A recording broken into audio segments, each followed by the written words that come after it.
just so that we start hearing reports from the groundkeepers in the new cemetery that there is a white lady walking the cemetery at night. 3 different people have owned this place that they wanted to do something with it. I mean, we're right next to the Malecón. It's a great location in here, right? And they can't do anything with it. This building is arguably the most haunted building in the entire bay. In Mexico, especially in Vallarta, we do have a lot of problem with homeless people breaking into abandoned buildings. This has never had this problem. Hi everyone, this is Landy Lee here, and I'm in Puerto Vallarta, Mexico. Tonight I'm so excited because I got invited to take the ghost tour in Old Town Vallarta. And I was invited by my friend Manny. He and his wife, they started the ghost tour, ghost walk. So I'm excited for it, and I will go by myself. So I will show you, follow my ghost tour tonight. Friday night, Puerto Vallarta. It's still a slow season. Now I'm at Cinco de Diciembre, which is a part of the old town. Everything is pretty slow. This is something new in Vallarta. Before I only saw that in Mazatlan. Lots of souvenir shops. I'll tell you a little bit about myself. I am a local boy. I was born and raised in Puerto Vallarta. In fact, 3 blocks that way is my ancestral home. That's where I grew up. I have all my family, all my friends around this area. So I know Puerto Vallarta very, very well. I left Mexico around age 20, spent 20 years in Canada, came back here, been here a couple of years, and now I have my lovely daughter who's going to come and join me in helping me develop these tours. We've been doing these tours for approximately 2 years, and we have 2 featured tours. This is the walk, downtown historic walk, and then we do have another one in the cemetery, which is our especially featured Day of the Dead tour. Now, this wasn't always the park. You see, for the last 200 years, when this was a small fishing village, this was the original cemetery. See, a lot of people don't even know that this was a cemetery, and it was a cemetery for almost 200 years. Now, back when the Port of Puerto Vallarta started becoming very popular, see, the city officials thought that this was the first thing you see when you arrive to Puerto Vallarta. They believed that the whole cemetery look was very unsightly. They didn't like the look of it. So they started getting to the idea to build a beautiful park instead. Obviously, they'll have to move all the bodies all the way to a new location. 1951, they started doing that. The local population was not very happy about that. They're against the idea. They don't want to disturb the dead. Obviously, that's very sacred for them. But the government, as governments do, they do things anyway, even if the people don't want them to do it. So they started the work in 1951, and they did finish around 1954. They moved all the bodies to what is now the Cinco de Diciembre Cemetery. If you've never seen it before, it's very colorful, very beautiful. We actually start our Day of the Dead parade there, and we make it all the way to Zona Romantica. Nice little parade that we do every year. And they were very, very similar. She's dressed in white, she's very beautiful, she's barefoot, and she's very sad. Looks like she's crying. Now, this story became legend when the interaction happened with a taxi driver named Jose. Jose was just driving, doing his regular thing. 2 in the morning, he sees a damsel in distress, barefoot, beautiful, and alone. So obviously he's gonna stop and see if he can help. Stops, goes and talks to her, says like, "Señorita, what are you doing alone at this time of night? Why are you crying?" She doesn't really look at him. She says that she was staring at the distance, and she mentioned to him that she was looking for her husband. To that, Jose, "Oh my God, señorita, don't you worry. I know the 3 cantinas that are still open tonight. We're gonna get in my taxi. We gotta go hit the cantinas, and I'm sure we're gonna find your husband in one of those ones, right?" She gets into the taxi. He noticed that there's something weird, there's something's up. She's not entirely there. She's not engaging him or communicating. He starts to take off. He gets really nervous, and he's just talking a mile an hour. At one point, he realized that he's talking to no one, because he looks back and she's no longer there. He doesn't want to believe what he thinks happened, so he turns right back to see if she got off at one point by herself. So he comes all the way back, retraces his steps, goes back just to see her walking in the same spot that he picked her up. That's when he realized what it was. The next day, Puerto Vallarta was only 5,000 inhabitants at that point. That spread like wildfire. Everyone knew about the heartbroken woman. This person was looking for her husband. It didn't took more than a few days for people to actually identify who she was. It was actually the family members that recognized who she might have been. They told us the story that she was actually killed in a car accident with her husband. They died together and they were buried together. Now, the idea was that perhaps they did dig up his body, but they probably left her behind. You see, that sent the city into a tailspin. Everybody was angry. Everybody was saying, we told you not to do this. Now you're like breaking the rest of the dead. So there was a huge commotion. The government had no choice but to actually take action. They started digging again. They broke up the ground. They started finding more bodies. They promised the population they were going to do the job right this time. So they did, but they only did that for a small time. So they did started digging bodies. They realized that it was more bodies again that they were hoping for. At one point, they ran out of money and said, okay, this time we have to call it, that we have no more money, we're broke. Puerto Vallarta didn't have a lot of money back then. They closed it up, but then the reports came that she was no longer showing up. Everybody figured, okay, happy ending, right? We reunited them. And now everybody was like, hey, we did the right thing. Everybody calmed down. She was no longer walking the street. Just so that we start hearing reports from the groundkeepers in the new cemetery that there is a white lady walking the cemetery at night. And that started happening over there. Now, the same story continues up until today. There are 4 gravekeepers in the Cinco de Diciembre. I know them really well because I've been doing this for a while now. One of them, Norberto, has been there for 35 years. He tells me that he's seen her so many times doing the same circuit. She walks the same path. She glides. She doesn't walk. He's very desensitized to her at this point. Whenever they see her, they go around her. They don't interact her. They give her space, but they are very much aware that she's still there. So local population realized, okay, maybe they did bring her body over there, but they're not reunited. They didn't reunite them back there. So she continues to look for her husband in the cemetery. And I just saw Norberto yesterday. I always ask him, hey, have you seen the lady? He's just like, yeah, a few weeks ago, a few days ago, and that's still the case. Hotel Rosita. That was the first big hotel in this area. Down here was the commercial part of it though. Now, like most giant corporations during that time, the big businesses also control the stores. So they control all the commerce down here. You can see shadows, you can hear screams, and that really scares people out, right? So all of these areas out here, they're just used as storage, as just warehouses though. And it's quite a shame because it's such a prime location for them to develop something, more residential in here.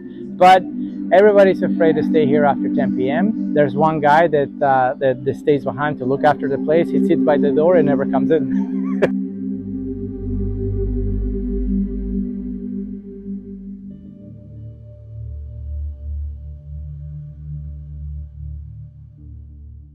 Three different people have owned this place that they wanted to do something with it.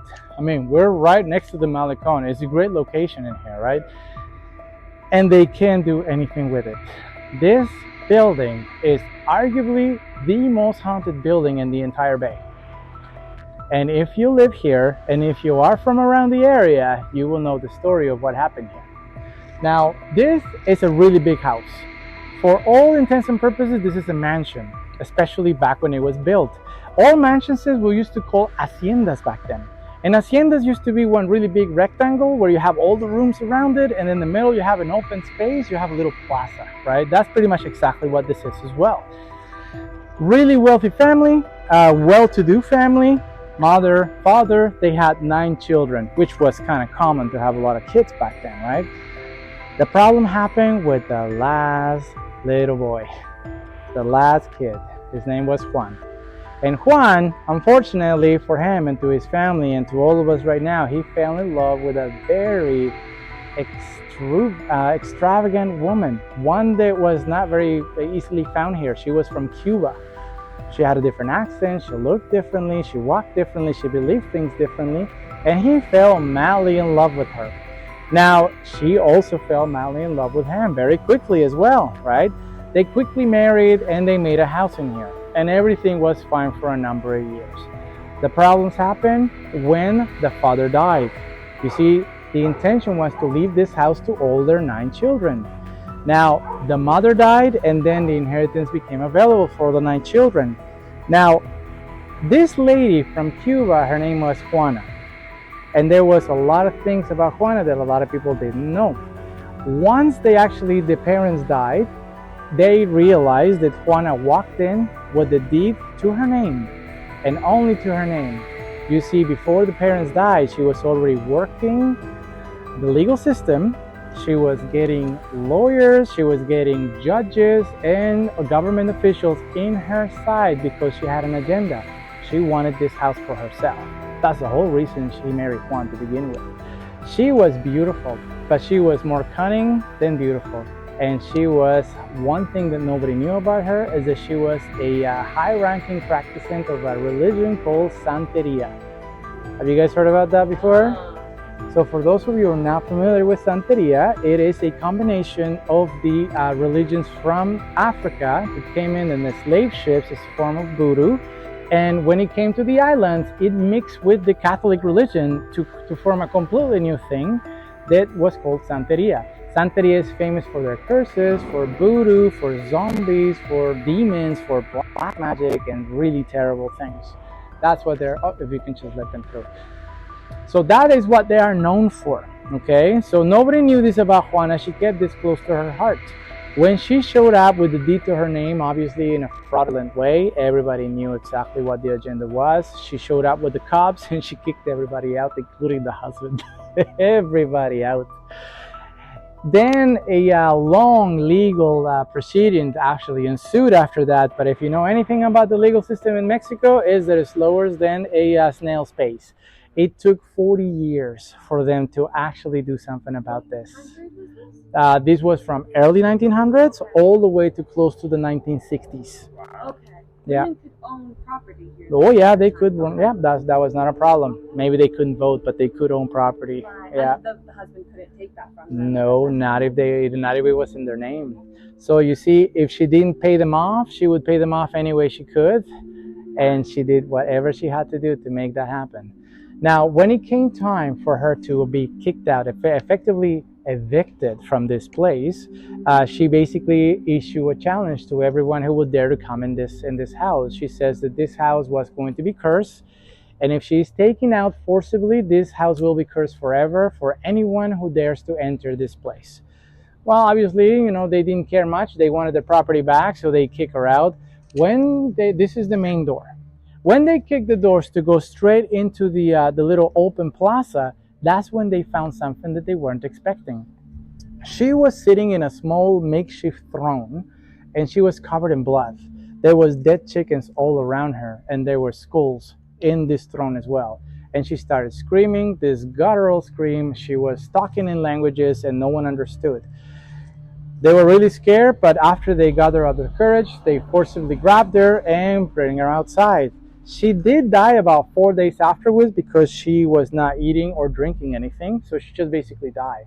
Which to many was the solidification of this curse, which is exactly what she said, that this place was going to be cursed. When this family wanted to make this their home, immediately after they got her out, they realized that there was something very sinister in this place. And I'm not talking about just screams or orbs or shadows. We're talking about something a little bit more nefarious. These things will touch you, will lift you, will drag you, will push you, and will not let you be in peace. They quickly realized that they cannot live in this place. They refuse to let her win. They refuse to call it quits. So they decided to see if they can go around this curse. So they decided to do 3 different strategies. So the 2 of the brothers, they say, okay, you know what?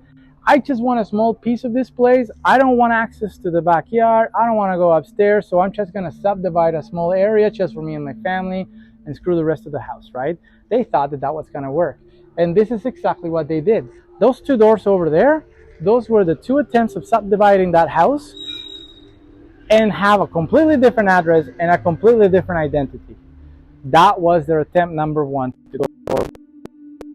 Actually made out their home, they realized that that didn't quite work. They still had the same happenings as anywhere else in the house. So they abandoned that idea. The second strategy was a little bit more bold. At this point, some of the siblings got together and said, you know what, we're just going to bypass the whole bottom floor. That's when this whole negative thing happened. And we're just going to go straight upstairs and we're going to make a house up there.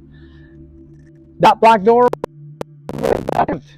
that door has stairs that go straight upstairs. It doesn't even have windows to look down here. So they basically created those stairs. They say we're going to make a house up there and we're not even going to have windows to the outside. That didn't work for them either because the same happenings were actually happening to them. They had to go and leave the house again. One last attempt. This was the boldest attempt of them all. 3 of the siblings got together and said, you know what, we are going to just carve a place, this place. That house used to go to the corner. They carved the corner out and they were going to build a triplex. And they say, you know what, we're going to bless this place, we're going to build something new, and we're going to be completely exempted from this curse. Well, once they realized they patched it up and they wanted to start building, they realized that it was the same thing happening to them. It was the same thing happening to their employees, and nobody could step foot inside the property. It turns out that it's not the walls containing the thing, it is everywhere where this property was exactly holding out. At that point, they cut their losses. They say, okay, whatever, we don't want anything to do with this building. We want to leave everything behind. They sold it at a massive loss. But they walked away with something, right? The person who bought it couldn't do anything with it because it was the same thing. And when it was the same thing. And then the owner, the current owner right now is Señor Angarita, owner of the Velas, really rich guy, old original Vallarta family. My family knows him. I know him personally. When I started doing these tours a few years ago, I asked them if I could go inside to show my tourists, right? To show everybody where it happened and maybe we can see something, right? And he says, Manny, I'd love to, but no, I would not let anyone in there, not after what happened last time. Last time. Yeah, what happened? What happened last time, right?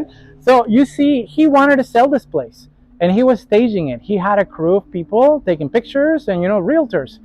And there's a person taking pictures upstairs. And then this person, it was a female, she just fell down the stairs. She got really hurt. They took her to the hospital. She was really scared. When she came to and they asked her what happened, she swears that someone or something pushed her when she was on the top of the stairs. And it was pretty violent push as well. She was incredibly scared. She said she'll never come to this place again. The thing is that she was alone when she was upstairs. There was no one else up there. When Señor Angarita heard about this, he just called it quits. The guy is filthy rich. He doesn't need this money. He doesn't need this property.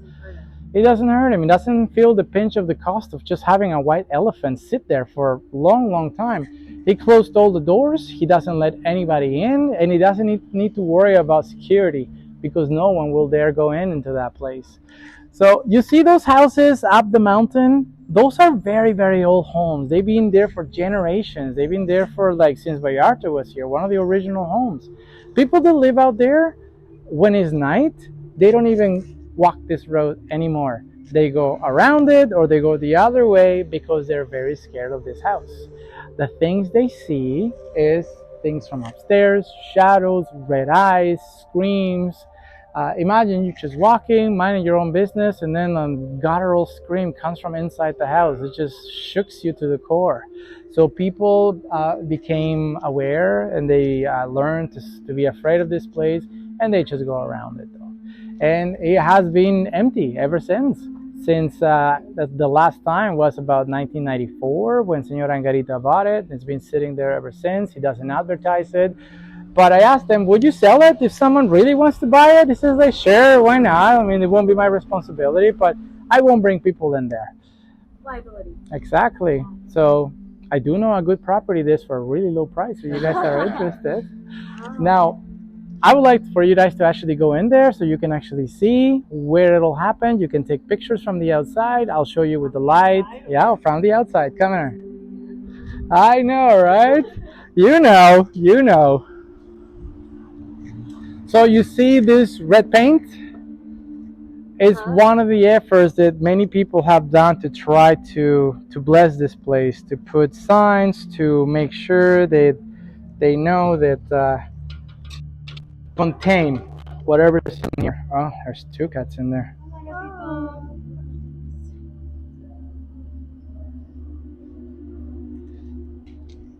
That's the only thing that goes in and out. Here in Mexico, especially in Vallarta, we do have a lot of problem with homeless people breaking into abandoned buildings. This has never had this problem at all. They know. Exactly, even they know. You go in there, it's not gonna be pretty for you.